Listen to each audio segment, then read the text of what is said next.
Work hard in silence. Let the success make the noise. This year, we Indians are celebrating the 58th year of Teachers' Day. Welcome to Binni Info.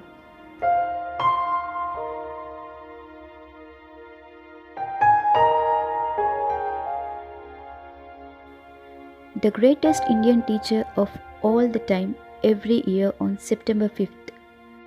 India celebrates the Teachers' Day on the birth anniversary of former President of India, Dr. Sarvepalli Radhakrishnan. He born on 5th September 1888 in Telugu-speaking Brahmin family in Tamil Nadu.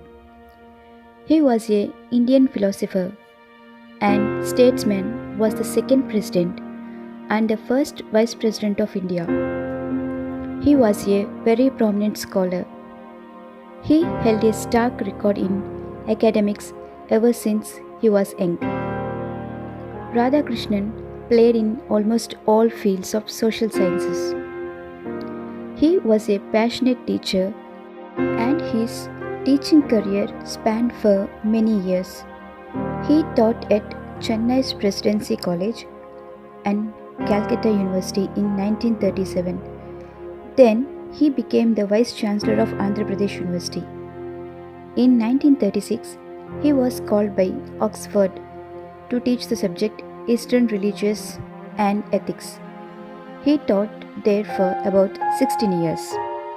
More than by choice, he studied philosophy by chance. Since he was a financially constrained student, he had no money to buy books. His cousin, who graduated from the same college, passed physiology textbooks to Radhakrishnan. He decided his academic course in 1909. He served as the professor in philosophy at Mysore in 1918 to 1921. On May 11, 1962, he was elected the president, succeeding Rajendra Prasad. He retired from politics 5 years later, that is on 1967. When he became the President of India, some of his students and friends requested him to permit them to celebrate his birthday on September 5th. He suggested that instead of celebrating the occasion, it would be better if it be observed as Teachers' Day. Since then, that day has been dedicated to teachers. He died on 17th April 1975 in Chennai. His famous quote was, "True teachers are those who help us think for ourselves." Fourth one, Savuthribhai Pule.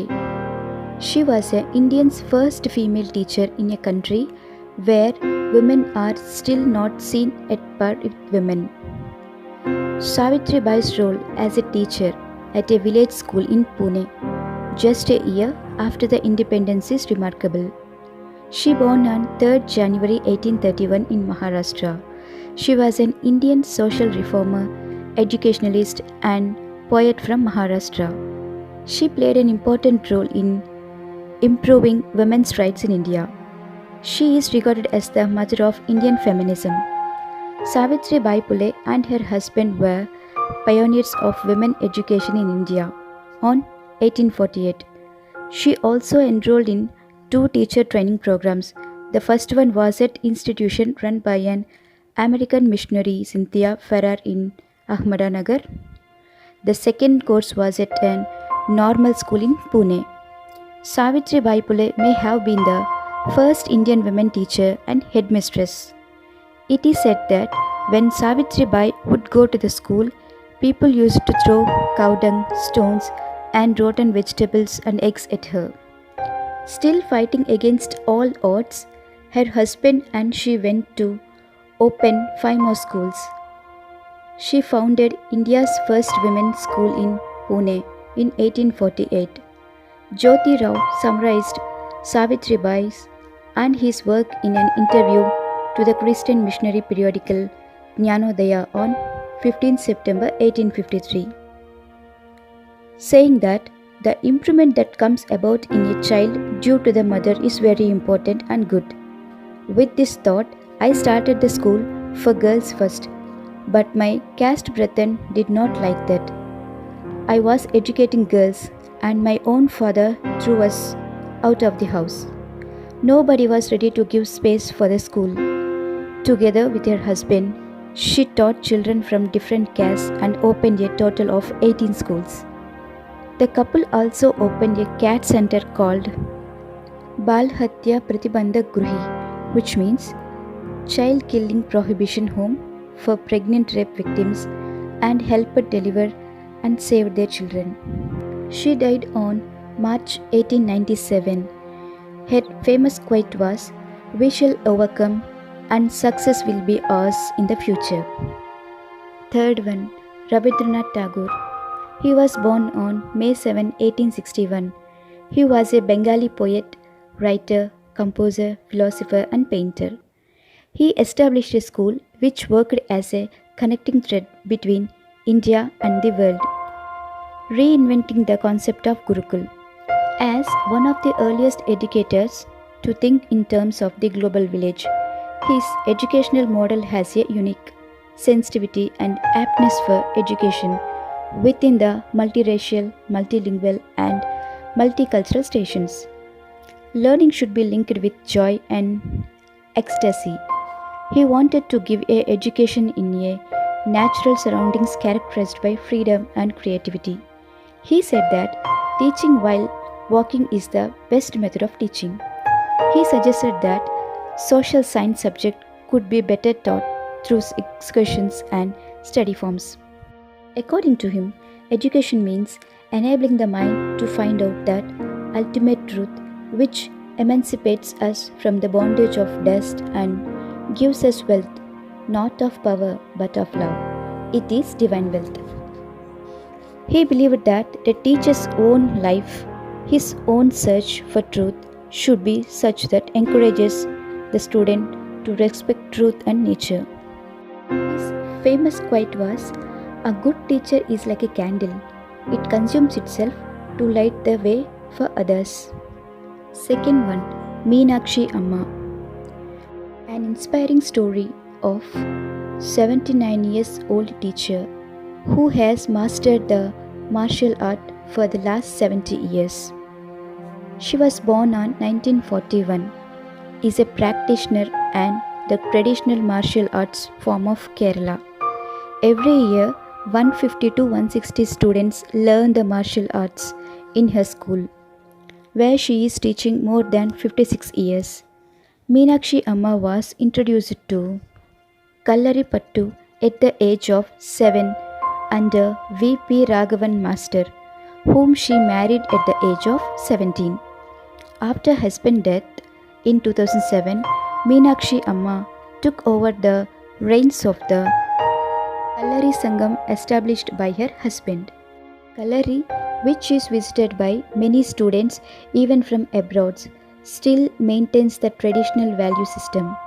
There is no fees for the classes and money is collected in the form of dakshina and expenses for the oil used in Kallari. At 76, Kallaripattu exponent Meenakshi Amma, arguably the oldest and the only female practitioner of the martial arts, formed to receive the Padma Shri in 2017. Kallaripattu School is the mother of martial arts that offers a unique insight to the rich and ancient part of Kallaripattu, way of life balancing mind, body and soul. Kallaripattu is a modern system of education. At 74, she is possibly the oldest woman exponent of Kallaripattu, the ancient martial arts from Kerala. First one, Dr. A.P.J.Abdul Kalam. He was born on October 15, 1931 in Rameshwaram, Tamil Nadu. His full name was Avul Pakir Jain Ullabdin Abdul Kalam. He was an Indian aerospace scientist from 2002 to 2007. He served as the 11th President of India. He has also taught at various colleges such as IIT, IIM, BHU, etc. A.P.J. Abdul Kalam, he is a teacher till the very end. He always used to say he would like to be remembered as a teacher. He grabbed every opportunity to teach students, especially children, wherever he went. In an exclusive interview to The Hindu on the occasion of Teachers' Day on September 5, 2013, the former president said, "If the people remember me as a good teacher, that will be the biggest honor for me." Teaching is a very noble profession that shapes the character, caliber, and future of an individual. Mr. Abdul Kalam also taught scientists who worked with him. A great mind, a great scientist, and a great professor, and a true Indian. He is also known as Missile Man of India.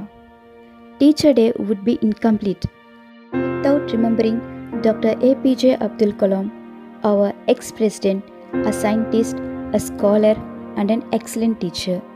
He passed away on 27 July 2015 while he was giving a lecture on creating a livable planet Earth at India Institution of Management in Shillong. He taught till his last breath.